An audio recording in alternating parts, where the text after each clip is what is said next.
Hello, internet. All right, take two. We have notes this time. So, going over the core ideas of the new one leg stuff that I've been working on, and a lot of this came out of my work with Brian Weissman. He nudged me back towards being more aware of the rear leg. I've spent enough time with his stuff that I'm coaching it a little differently than he does now, but a lot of credit to him for helping get me here. Um, I got some feedback from Chris Taylor also on the last video I did, and he told me there is some injury potential there, which I should be aware of, and he's absolutely correct. So, where that comes from is I am standing on a locked knee, and I am putting some force towards that knee. So, shearing forces on knees is not good. But that's kind of the whole point of this drill is to find a way to generate force, some of it coming from your back leg, which Chris Taylor does not like. That does not fit into his model of the throw. More on that later. I do find it functional, and even if you don't want force to come from your rear leg in your finished throw, getting your rear leg to go to the right spot, I feel, has to be an active motion in order to get people to understand these concepts, and then it can kind of taper off on its own as your throw becomes more natural. But I do feel there's value in actively controlling the rear leg. More on that again later. Trying to be quick. So be really aware of the potential for tweaking your knee in this drill. How you're gonna make sure you don't is you're not gonna go fast. Like, do it as a balance drill first, where you're really just playing with this range of motion in the front hip. Can you open the front hip? Can you close the front hip?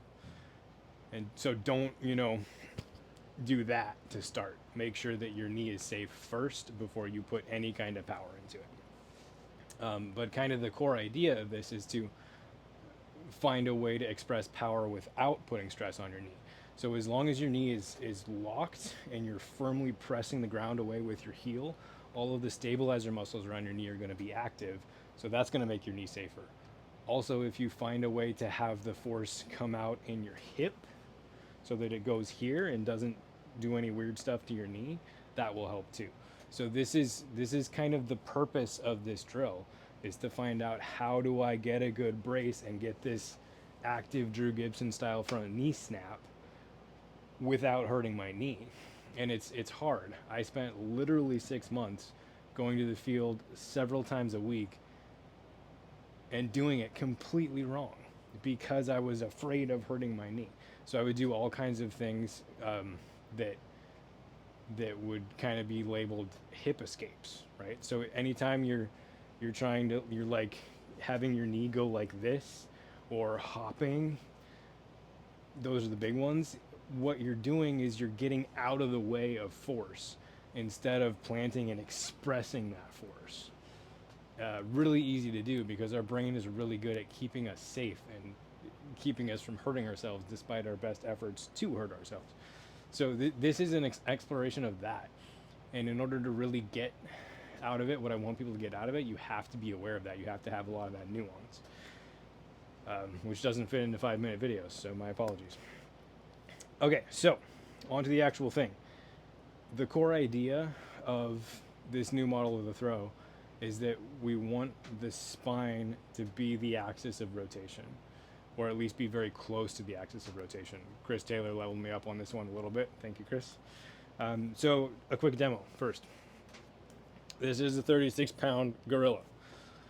He's not very heavy, but he's heavy enough. So I'm just gonna swing this back and forth here. So notice my spine is the axis of rotation. My head is not really moving very much, and I can talk like a normal person. So this, I'm sent my swing plane. This is a Dr. Kwan drill. That guy is legit. Go look him up. It's all ball golf stuff, but a lot of it applies, I think. So this is a decent swing plane. My plane is defined. It's nice and flat. I can talk like a normal person. When beginners start doing this, they get kind of a figure 8 motion. And if I do this kind of hard, listen to my voice. It may sound like I'm hamming this up and like acting and dramatizing a little bit. I am not. This is the clearest I can talk while I'm doing this motion, but if I do it correctly, you hear the change in my voice. Like, I'm not using all of my core muscles and my obliques and my spine erector muscles to stabilize. I am using them, but I'm not overusing them. So here, again, like I'm winded, but I'm not gonna get exhausted doing this. But as soon as I start doing the figure eight version, look at my head movement now.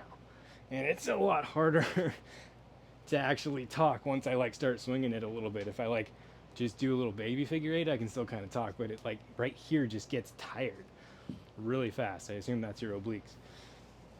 So the point of that is we want the spine to be the center of the axis of rotation. So I'm not really moving my head. And this is a fundamental. It will break down a little bit at an advanced level, but that's not what we need. So I hesitate to speak ill of Chris Taylor because he is so generous with his time. But a little bit of, so I won't speak ill of him. I'll just be honest. His perspective is focused on the elitist of the elite players. He coaches for Wiggins. Like, he's at the very tippy top of, you know, coaching right now. So that's what he sees. So the mistakes that I'm trying to correct are things that his players have all had down for 5 or 10 years, you know. So we have very different perspectives. So a lot of times he tells me that I'm totally off base, and I kind of push back a little bit politely and say, well, you know, you don't have the same problems as me. So we have different lenses. You know, we're seeing different problems through different eyes. So there's nothing bad about the guy. He's a great dude, but there's this sports coaching is so new that there's so many different perspectives that are so complicated and so nuanced, and because he works with those people and I work with these people, we're never quite going to see eye to eye because we're looking at different problems, right? So hopefully that makes sense. And I say that in the hopes that all of us collectively can move away from dogma and towards understanding each other better and having more conversations between coaches. So that's that. So I want my spine to be the center. Anyways, Chris says at a high level, you don't actually want that. You want your spine motion to be an upside down cone. So there is going to be some shoulder drift. Beginners, huge X step, huge lean back, too much shoulder drift, too much cranking the spine over. That makes the motion slow and inefficient. Being deadlocked still with your head and your spine not moving is efficient in terms of the rotation, but it's not maximizing the power. You can get some leverage from your shoulders drifting forward. So what that would look like in a high level throw is a small X step, some lean back in the spine that translates into some lean forward because they've bent over and then they're rotating that whole shape forward. So you get some extra drive from the shoulders without going so far that you can't turn this shape forward fast enough. So everything's a compromise, nothing's an absolute. But just covering my bum on that one. So the idea is we want the spine to be more centered. You can get the feel of that with a kettlebell. The kettlebell is not a completely accurate simulation of the throw because when I move with the kettlebell, my body moves a lot too because my center of gravity is like somewhere here. It's outside of my body because this thing's so heavy. When I have a disc, I do not grab the cool one. One of my buddies made this for me. This is not a kettlebell. It does not weigh 36 pounds. So when I swing this around, it doesn't make a center of gravity outside of my body. My center of gravity is still inside my body. So my rotation is much more around my center. But we do kind of want a little bit of the feel of that in that when I swing it forward, boom, that's kind of like a brace because I'm leaving my center of gravity in my hips back My brace is in front of that, and the thing that's happening is out here. So you can think about this like a brace, a brace, a brace. So it's just practice. And that's the brilliance of the Dr. Kwan stuff, is that you get to practice your weight shift and your brace a million times. And that's way faster than we can do actually throwing. Is it complete? No. Does it help you get a feel for what we're trying to do? Yes. Same idea with throwing hammers or golf clubs or what have you. It's not an accurate model of the throw, but it does change the frequency of the swing enough that it can kick you out of your old motor memory pattern and help you learn how to slow down your arm and actually time the hit correctly. So that's the spine idea, and a cover my bum that your shoulders will drift a little bit forward at a high level, but that's not what we want in intermediate and beginner level throws. In beginner level throw, we really want the shoulders to pretty much, the spine to pretty much just stay here and be the axis of rotation. We'll add the shoulder in later. You'll add the shoulder in subconsciously later when you start throwing hard. Don't worry about that. The model I want people to focus on is just leave the spine here and have it be the center of rotation. In order for that to work, you need a rear leg counterweight on your axis of rotation. This is where the one leg drills start. So let's jump ahead a little bit and start there. So take your plant foot, turn your toes about 30 degrees backwards. This will help get your hit established at 10. You don't have to worry about it for now, just do it. I'm gonna find where I have to move my body to shift all the weight into my heel, not into my toe. I should be able to pick my toe up. I'm gonna lock my knee. I'm gonna push my hip backwards. So I should feel some stretch in my glute medius right here. Just get comfortable with that position. Make sure you have a good connection from, so my posture is bad, like my shoulder blades are probably more farther that way than my head. I should be more like here, right? Thanks, Seabass. so you want a straight line from the top of your head down through your heel, right? You don't want to be here because now there's no connection anymore, right? You want to be in yoga mode. So I'm using my hamstring, I'm using my glute. These are the muscles I think are active in the rear leg in a high level throw. And I'm popping my chest out, packing my shoulder blades down my back and straightening the back of my neck. This is where you want to be. And then it's really easy to like do this and bend your knee too much and put too much weight in your quad. So push the heel away, straighten the knee, and push the glute backwards. This is where you want to be. When you can stand here and not freak out and be all wibbly wobbly, which takes a minute. I'm not good at that yet. I haven't spent enough time here.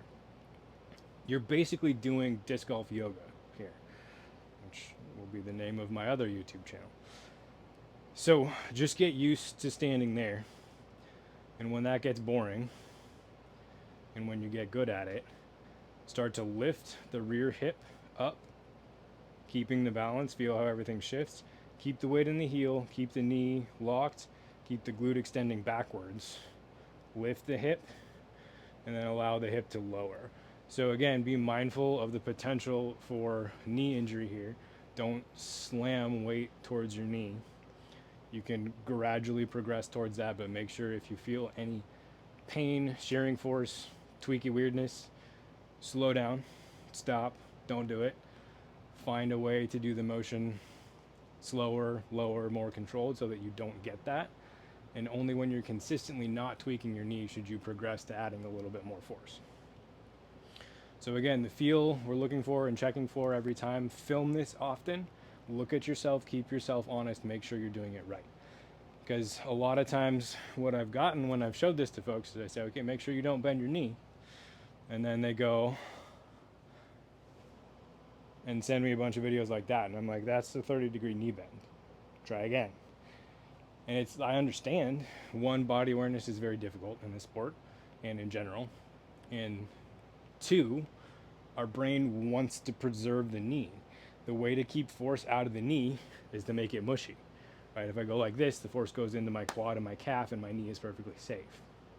So our brains do that for a reason, but the purpose of this drill is to teach our body it's okay to move explosively around a locked front leg, as long as you are loading that leg safely in a way that's correct, which means the force going up and down the bones with the stabilizer muscles engaged.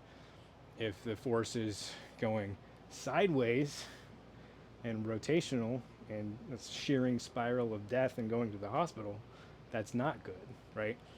So be mindful, level up your body awareness, check in with your knee, make sure if you get any soreness after playing, you're not doing it perfect. That was me for a long time. I still don't do it perfect.